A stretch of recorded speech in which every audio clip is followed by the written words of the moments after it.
یہ ہیں بدلو کی نشریات.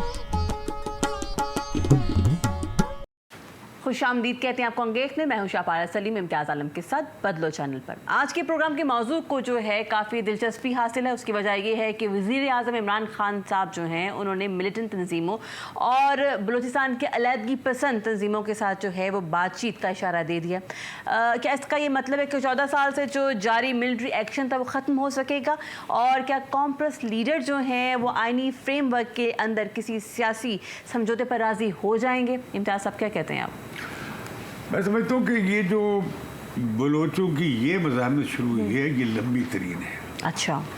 اور میں اکثر اس کے بارے میں ایک بات کہتا ہوں کہ جو بلوچستان کی جو ملیٹنٹ تنظیمیں ہیں وہ بلوچستان کو اٹھا کر پاکستان سے باہر لے جا نہیں سکتی کہ بلوچستان کا جغرافیہ ان تنظیموں سے بہت بڑا ہے. صحیح. اور یہ پوری آبادی بکھری ہوئی ہے.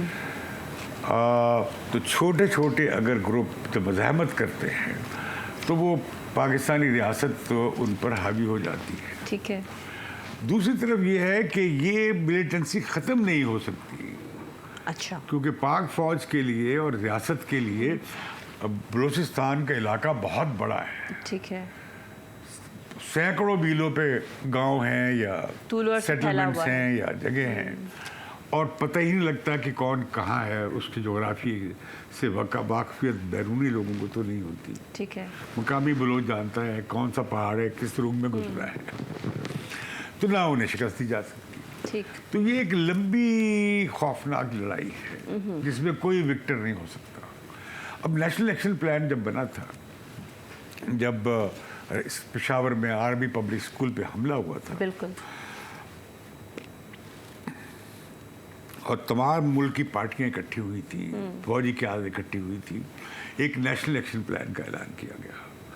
اس نیشنل ایکشن پلان میں شامل تھا ایک نقطہ کہ بلوچستان میں بلوچستان کے مسئلے کا یا انسرجنسی کا کچھ سیاسی حل تلاش کیا جائے. ٹھیک. تو یہ کچھ بیچ میں کوششیں ہوتی بھی رہیں. جب ڈاکٹر مالک تھے تو انہوں نے کافی کوششیں کی تھی، اور اس وقت کے جو کور کمانڈر تھے جنرل جنجوا، وہ اس بارے میں بڑے اوپن تھے اور بڑے پولیٹیکلی وہ انکلائنڈ تھے. وہ انکریج بھی کر رہے تھے صوبائی گورنمنٹ کو. اور میری اطلاع ہے کہ ڈاکٹر مالک صاحب نے ان سے بات چیت کی اور ملے بھی. لیکن وہ جو ٹرسٹ ہے، اعتماد ٹوٹ گیا تھا. کیونکہ آپ کو یاد ہوگا کہ یہ پہلے پاکستان بننے کے بعد بھی کارروائی ہوئی تھی. پھر ایوب خان کے زمانے میں ایک لمبی کارروائی ہوئی. صحیح. انہیں اتار لیا گیا، قرآن اٹھا لیے گئے، ان کے بلوچ لیڈرز کو پھانسی لگا دی گئی. تب سے یہ مسٹرسٹ بنا. بالکل ایسا ہی ہے.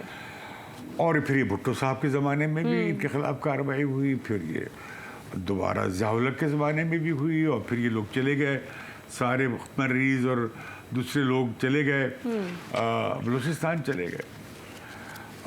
تو یہ لڑائی بار بار پرانی ہے. بالکل ٹھیک. اصل میں بڑا مسئلہ یہ ہے کہ اسلام آباد سے بلوچستان کو جو افسر لوگ ہیں وہ اپنی کالونی کے طور پہ دیکھتے ہیں. اچھا. ایک ایسا خطہ جہاں معدنیات پہ نظر ہے، منرلز پہ نظر ہے، سونے پہ نظر ہے، تانبے پہ نظر ہے، گیس پہ نظر ہے، انسانوں پہ نظر نہیں ہے. How can they keep them apart? کیسے ہو سکتا ہے پاسبل؟ نہیں ہو سکتا. پھر یہ کہ وہ سمجھتے ہیں کہ ہم یہ بیکورڈ لوگ ہیں، یہ پسماندہ لوگ ہیں، بالکل کلونیل ٹپکل انگریز سوچ. یہ کالا صاحب کی سوچ وہی ہے. اوکے. کہ یہ ان کی ڈیولپمنٹ کا بھی بڑا ان کا رویہ کلونیل ہے کہ ہم آپ کو پیٹرنائز کریں گے، ہم بتائیں گے ترقی کیا ہوتی ہے. لیکن ڈیولپمنٹ میں جو ہے بلوچ سرداروں نے کیا رول پلے کیا ہے؟ دیکھیں بلوچ سردار بھی، دیکھیں زیادہ تر بلوچ سردار تو ان کے پے رول پہ ہیں. ٹھیک ہے. اور اکثر بلوچ سردار ان سے ملتے رہتے ہیں. کچھ بلوچ سردار ہیں جنہوں نے مزاحمت کی ہے. ٹھیک ہے. یہ بگٹی صاحب بھی تو بعد میں مشرف کے زمانے میں نکلے، ورنہ اس سے پہلے یہ شامل ہو گئے تھے. بلوچ کانفرنس حکومت جو تھی بینگل صاحب کی، اس کے خلاف کھڑے ہو گئے تھے. اس حکومت کو گرانے میں انہوں نے کردار ادا کیا تھا. لاہور آئے تھے بگٹی صاحب، انہوں نے یہاں جلسہ کیا تھا اور کہا تھا کہ عراق کی سفارت خانے سے اسلحہ برآمد ہوا ہے ان کے لیے.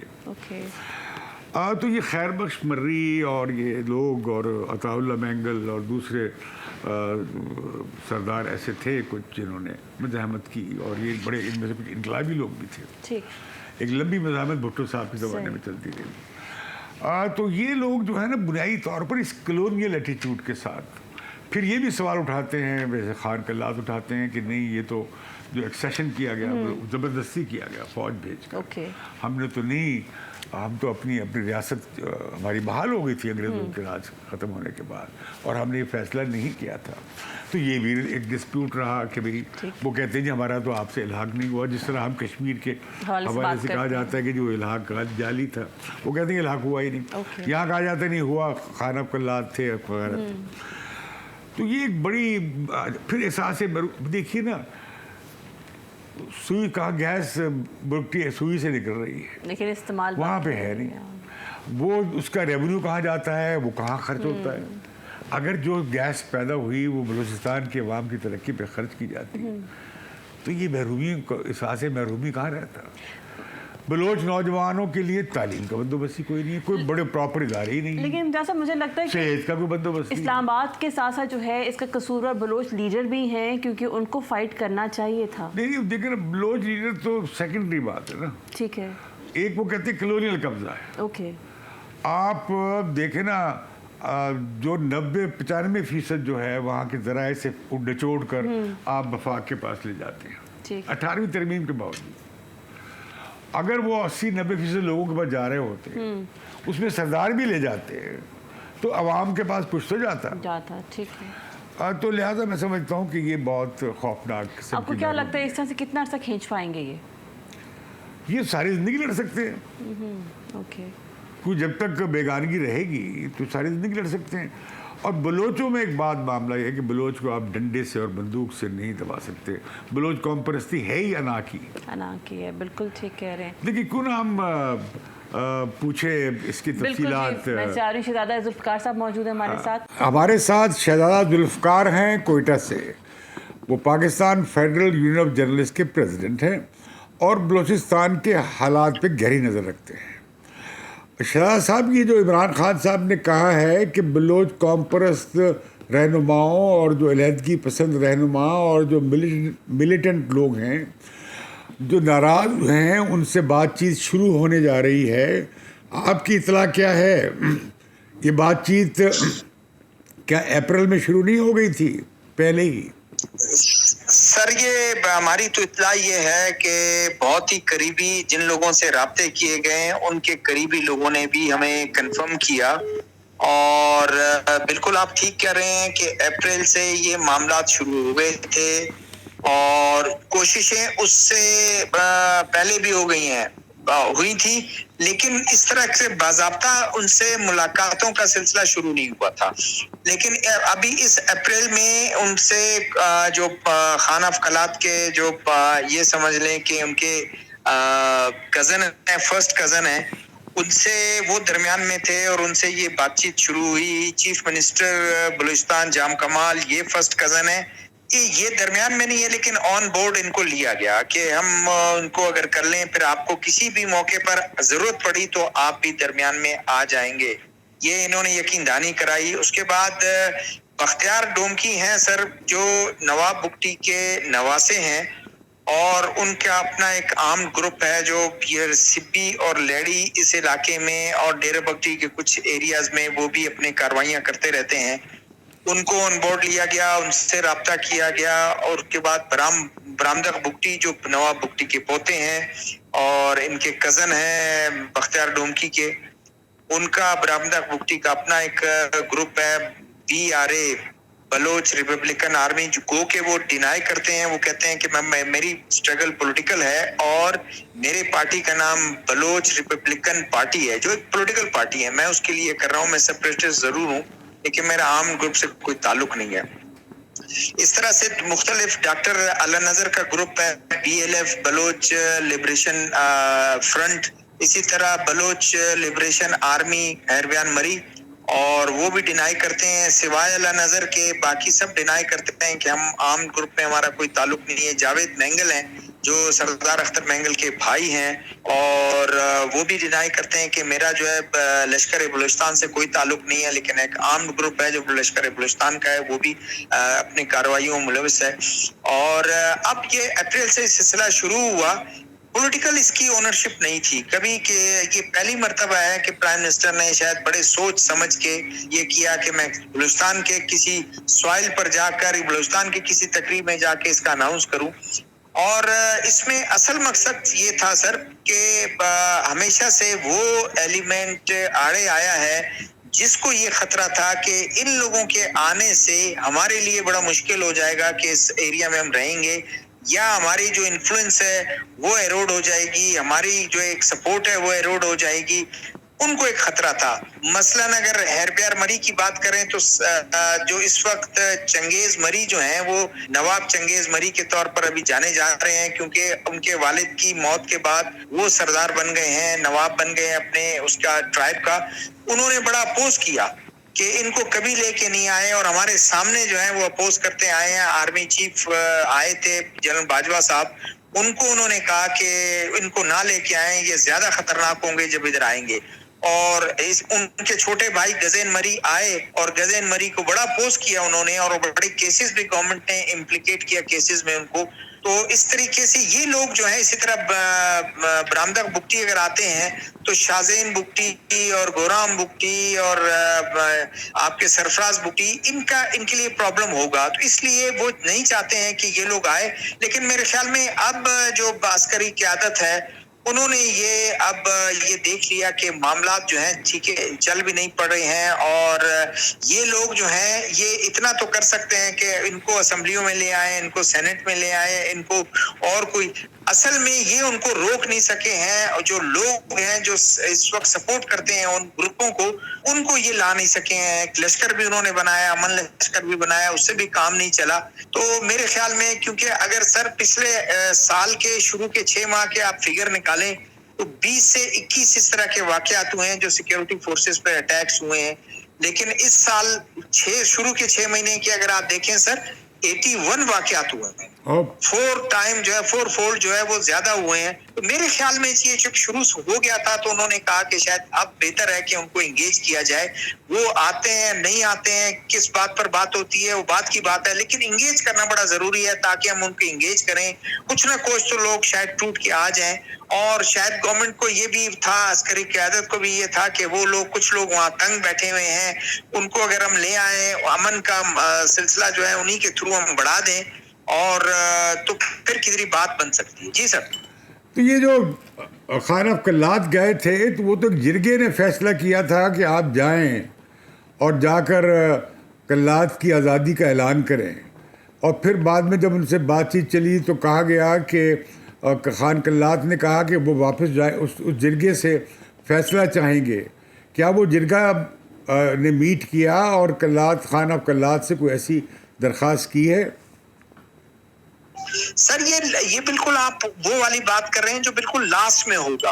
आई एम श्योर, मुझे यकीन है कि पहले तो स्पेड वर्क हो जाए, ग्राउंड लेवल हो जाए, तमाम चीजें हो जाए, तमाम चीजें उनसे तय हो जाएंगी। जिरगे ने तो कुछ नहीं करना ना, उनसे तय नहीं करना है। जिरगे ने तो उनको नहीं बोलना कि हम आपके साथ, जिरगे के पास कोई इख्तियार तो नहीं है। वो अस्करी क़यादत उनको सारा कुछ बताएंगे कि आपने आना है, आपके क्या मुतालबात हैं, आपके उनकी प्रॉपर्टी के इश्यूज हैं जो गवर्नमेंट ऑफ पाकिस्तान के खिलाफ केसेस उन्होंने किए हुए हैं अदालत में, वो उनके डिमांड्स हो सकते हैं। मिसिंग पर्संस का मसला है, जिरगे के पास कोई ऐसा इख्तियार नहीं है, वो वही करेंगे। और उसके अलावा कुछ ऐसे वसाइल की बात होती है हमेशा से, उस पर कोई क्या वो करेंगे। ग्वादर में बाहर के लोगों को रोकने का क्या तरीका होगा, उनको वोट का राइट मिलेगा नहीं मिलेगा, शुरू के कोई लेजिस्लेशन होगी नहीं होगी। लोकल लोगों को जो है वो क्या उसमें शराकत दारी को आप एक कंपलसरी बनाएंगे कि जो बाहर से लोग आएंगे वो इतने % लोकल लोगों को रखेंगे और इतने % वो बाहर से लाएंगे। ये चीजें जिरगे के पास इख्तियार नहीं है। वंस ये तमाम चीजें सेटल हो जाएं तो फिर वाकई जिरगा जो है तश्कील दिया जा सकता है, कोई मसला नहीं है। जिरगा दोबारा एक से इकट्ठा हो जाएगा और जिरगे को भेजा जा सकता है कि आप जाके उनसे बात करें और उनको ले आए। बल्कि बात क्या करें, सब चीजें तय हो जाएंगी और वो लेके आ जाएंगे। सर खान कल्लात आ जाएं तो फिर ये बरहमदाग बुगटी और ये मर्री जो हैं मीर हरबियार मर्री, ये वापस आ जाएंगे। سر دیکھیے، ایک دفعہ گورنمنٹ کی پوری کوشش یہ ہے اور اس کی قیادت کی بھی کوشش ہے کہ ان میں سے ایک دو لوگ آ جائیں تو وہ ایک ان کی جو مضبوطی اور یونٹی ہے اس میں دراڑ آ جائے گی، اور پھر وہ دیوار جو ہے وہ جو اس سے جو ہے وہ اگر وہ ایک پتھر جو ہے وہ نکلنا شروع ہو جائیں گے تو وہ دیوار کمزور ہو جائے گی، پھر لوگوں کو دوسروں کو بھی منایا جا سکتا ہے۔ تو خان آف قلات اگر آ جاتا ہے، بختیار ڈومکی جیسے میں نے کہا وہ آ سکتا ہے، اگر برامدہ بگٹی آ گیا تو اس طرح سے میرے خیال میں 2-3 آ جاتے ہیں، 2-3 پیچھے رہ جائیں گے، ان کو بھی پھر ان کے سیکنڈ فیز میں ان سے بھی بات کی جا سکتی ہے، یہ سلسلہ ہو سکتا ہے۔ اور میں آپ کو یاد دلاؤں، خیر بخش مری جو ہے وہ کابل میں تھے کافی عرصے سے، وہ خود ساختہ جلا وطنی پر تھے اور ان کے ٹرائب کے ہزاروں لوگ گئے ہوئے تھے، 8 سے 10 ہزار لوگ جو ہے وہ وہاں پہ تھے۔ جب پریزیڈنٹ انہوں نے نجیب نے استعفیٰ دیا، اس کے بعد وہ شیٹر ہو گئی، گورنمنٹ جو ہے کولیپس کر گئی، اس کے بعد پھر حالات اس طرح تھے غیر یقینی طور پر، تو یہاں سے گورنمنٹ نے تشکیل دیا ایک جرگہ جس میں بلوچ اور پشتون جو ہے وہ تھے، تمام قبائل کے لوگ تھے، اور وہ جا کر ان کو جرگے میں ان کو C-130 میں گئے اور ان کو لے کے واپس آئے۔ تو اس طرح ہو سکتا ہے، یہ ٹریڈیشن ہے کہ سیپریٹسٹ لیڈر اگر چلا جاتا ہے پھر آپ اس کو ان کو لے آتے ہیں، کوئی ایسا مسئلہ نہیں سر۔ لیکن وہ تو علیحدگی کی بات کرتے ہیں، اس پہ کیسے اسلام آباد سر راضی ہوگا؟ نواب سر آپ کے دوست نواب خیر بخش مری تو وہ بھی علیحدگی کی بات کرتے تھے نا جب مشکلات ان کے لیے آئے۔ حالانکہ ہاں یہ ضرور ہے کہ وہ یورپ میں کافی آزاد فضاؤں میں وہ سانس لے رہے ہیں، جہاں کہ وہ گھٹن کا دور تھا کہ مجاہدین نے سارا کنٹرول کر لیا تھا ان کے لیے، تو یا ان کو مار دیتے، نقصان پہنچاتے، یا قید کر دیتے، یا قید کر کے ان کو حوالے کرتے گورنمنٹ آف پاکستان۔ لیکن گورنمنٹ آف پاکستان نے یہ جانا کہ بجائے اس کو کہ ان کو کوئی ڈسگریس کرے یا ان کے لیے کوئی مشکل پیدا کرے، ہم خود جا کے ان کو منا کے لے آتے ہیں، اور وہ ان کو منا کے لے آئے۔ تو یہ ان کے ساتھ یہ ہو سکتا ہے کہ جرگہ جا کر ان کو وہ کریں، اور بات چیت میں سر وہ تبھی آئیں گے نا کہ جب گورنمنٹ آف پاکستان کو یہ یقین ہو جائے کہ وہ سپریشن کی بات نہیں کریں گے، وہ ملک توڑنے کی بات نہیں کریں گے، وہ اسٹیٹ کے خلاف، اسٹیٹ کے سوورنٹی کے خلاف بات نہیں کریں گے، وہ آزاد بلوچستان کی بات نہیں کریں گے، تبھی گورنمنٹ آف بلوچستان یا عسکری قیادت ان کے ساتھ انٹر ہوگی نا نیگوسیشن سر۔ بہت شکریہ شہزاد ذوالفقار صاحب، آپ نے بات سنی شہزاد صاحب کی۔ بالکل صحیح کہہ رہے ہیں، کافی اب وہ میرا خیال یہ ہے کہ اب بات چیت شروع ہو سکتی ہے، لیکن انہیں ڈر ہوگا کہ اگر خان قلات بات کریں گے، یہ ڈومکی صاحب بات کریں گے یا برہمداغ کریں گے، تو دوسرے جو لیڈر ہیں ڈاکٹر علا نظر اور ہربیار مری، وہ کہیں گے انہوں نے غداری کی، صحیح، تو لہٰذا یہ بھی بہت ٹف سے ٹف پوزیشن لیں گے اور انہیں کہیں گے آئیے ہم مل کر یہ پوزیشن لیتے ہیں۔ ٹھیک، لیکن جو باٹم لائن جو عسکری قیادت نے کھینچی ہے وہ یہ ہے کہ پاکستان کی سوورنٹی پہ ہم کمپرومائز نہیں کریں گے، بالکل اس کے علاوہ بات کرنے تیار ہے۔ اس کے علاوہ بھی بہت کچھ ہو سکتا ہے، مثلاً یہ کہ آپ مان لیں کہ بلوچستان کے ذرائع پہ ان کا حق ہے، ٹھیک ہے، ان کا یہ آئین میں ہے، 18 ترمیم میں ہی آ چکا ہے۔ آپ کہیں کہ ہم اسلام آباد سے کنٹرول نہیں کریں گے، آپ کہیں کہ جی وہاں سے مرری بگٹی سے پلاننگ ہوگی، مرری بگٹی کی ترقی کی، وہ لوگ اونر ہوں گے، آپ طے کر لیں یہ جو ریکوڈک ہے، یہ سینڈک ہے، یہ گوادر ہے، یہ جو معدنیات ہیں، یہ اس کا بنیادی حق بلوچوں کا ہوگا، اور وہی بلوچوں کو اس کا آپ اختیار دے دیں۔ آپ ان کے یہ تمام شبہات دور کریں کہ جی وہاں پہ گوادر میں ترقی ہوگی تو وہاں پہ محنت کش بھی ہوں گے، جو انجینئر ہوں گے، جو ڈاکٹرز ہوں گے، جو بزنس میں لوگ ہوں گے، وہ وہاں کے لوگ ہوں، صحیح، اور بھی آ جائیں، لیکن یہ یقین دلائے کہ وہ کہ وہاں پہ جو ساری ورکنگ پاپولیشن ہے ساری باہر سے نہ جائے، کیونکہ انہیں ڈر ہے کہ ہم اقلیت میں نہ بدل جائے صحیح، بالکل ٹھیک اپنے علاقے میں۔ تو لہٰذا میں سمجھتا ہوں کہ یہ جو عمران خان صاحب کا دورہ ہوا یہ ایک اچھی خوشائند تھی بات، کیونکہ ایک عرصے کے بعد وہاں گئے ہیں، اس عرصے میں بلوچوں کے معاملے میں کسی نے بات ہی نہیں کی جب سے حکومت آئی ہے۔ اب جب انہوں نے اعلان کیا ہے تو، اور جیسا کہ شہزاد صاحب نے بھی کہا ہے کہ بات چیت تو اپریل میں شروع ہو گئی تھی، اب یہ بات چیت کے لیے یہ تو ڈاکٹر مالک کے زمانے میں ہوئی تھی، نواز شریف کے زمانے میں، اور یہ کہنا کہ جی وہاں پہ عمران خان صاحب کا کہ وہاں پہ زرداری صاحب کبھی نہیں گئے اور نواز شریف کبھی نہیں گئے، یہ غلط بات ہے۔ पॉइंट स्कोर नहीं होना चाहिए इस वक्त। इसकी इनाग्रेशन में शहबाज शरीफ गए, एक बार नहीं गए, वो कई बार गए। वहाँ पे कैबिनेट मीटिंग भी उन्होंने की। ठीक। हमें याद है आपको। और जरदारी साहब ने सिंगापुर से लेकर माहिदा तोड़कर चीन को ये देकर माहिदा करके गए। हाँ। तब ये सी पैक बनना। अगर ये सिंगापुर के पास रहता तो ये सी पैक के ज़रिए गवादर पोर्ट का मंसूबा ही ना बनता। फिर उन्होंने जरदारी साहब ने ईरान के साथ गैस पाइपलाइन का भी मामला साइन कर दिया था। इस मौजूदा हुकूमत पर तो वैसे भी इल्ज़ाम है कि पुरानी हुकूमतों की तख्तियां हटा के नई तख्तियां लगाई जा रही हैं। नहीं, तो मैंने एक और बात ये है कि हाँ। पीपल्स पार्टी के बारे में तो माजी भुट्टो साहब के हवाले से कुछ अप्रीहेंशंस थी। ठीक है। जिससे जरदारी साहब ने माफ़ी मांगी, बिलावल ने माफ़ी मांगी, और अब इन्होंने ताल्लुकात अपने काफ़ी बलोचों के साथ, खुद जरदारी साहब बलोच हैं। लेकिन नवाज शरीफ का मैं हैरान होता हूँ कि बलोचों में बड़ा उन पर यकीन है। बिल्कुल। उसकी वजह क्या है? जब उनकी वहाँ पे कोलिशन बनी बलूचिस्तान में, तो नवाज शरीफ ने कहा, अपनी पार्टी को पीछे किया, और डॉक्टर मालिक जो नेशनल पार्टी के हैं उन्होंने कहा कि पहली टर्म आप गुजारेंगे। हाँ, सही। इट इज़ वेरी वाइज दिलचस्प बात डिसीजन। है। नवाज शरीफ के अंदर की ख्वाहिश ये थी कि बाकी जो हाफ टर्म है वो डॉक्टर मालिक बहुत शरीफ और बड़े बलोच कॉम्प्रेस चीफ मिनिस्टर हैं थे, उन्हें काम करना चाहिए। लेकिन वो फिर वो बनवा ना सके, उनकी अपनी पार्टी टूटती रही थी। तो मैं समझता हूँ कि इसके बारे में तमाम पार्टियों को मिलकर पार्लियामेंट में और सेनेट पे एक डेलीगेशन बनाना चाहिए जो जाके मिले और इन्हें सॉवरेन गारंटीज देनी चाहिए। और इन्हें बहुत कुछ है, आप बलोचों की महरूमियों की लिस्ट इतनी लंबी है कि अगर आप उन्हें एड्रेस करें तो वो क्यों लैदा होंगे, कहाँ जाएंगे। ठीक है, हाई टाइम के उस पर काम होना चाहिए। हाँ बिल्कुल। ठीक। और ये मैं समझता हूँ कि ये, वरना ये ज़रूरी इसलिए भी है कि अब पता नहीं बलूचिस्तान में बहरान क्या शक्ल ले, मखाना जंगी होगी और वहाँ से मुदाखलत भी बढ़ेगी। ऑलराइट। अब बलूचिस्तान भी डिस्टेबलाइज हो सकता है, हमारे ट्राइबल एरियाज भी डिस्टेबलाइज हो सकते हैं। लिहाजा ये अगर अमल अप्रैल में शुरू किया गया, ये बहुत पहले हो जाना चाहिए था। लेकिन देर आए इसे अब दुरुस्त तेज आए। करना चाहिए, और इसे तेज करना चाहिए, और- फोकस उसका लूज नहीं Yes, होना चाहिए। yes, thank you so much Imtiaz साहब, आपका बहुत शुक्रिया। इसके साथ ही वक्त हुआ जाता है कि आपसे इजाज़त लीजिए। अल्लाह हाफिज़।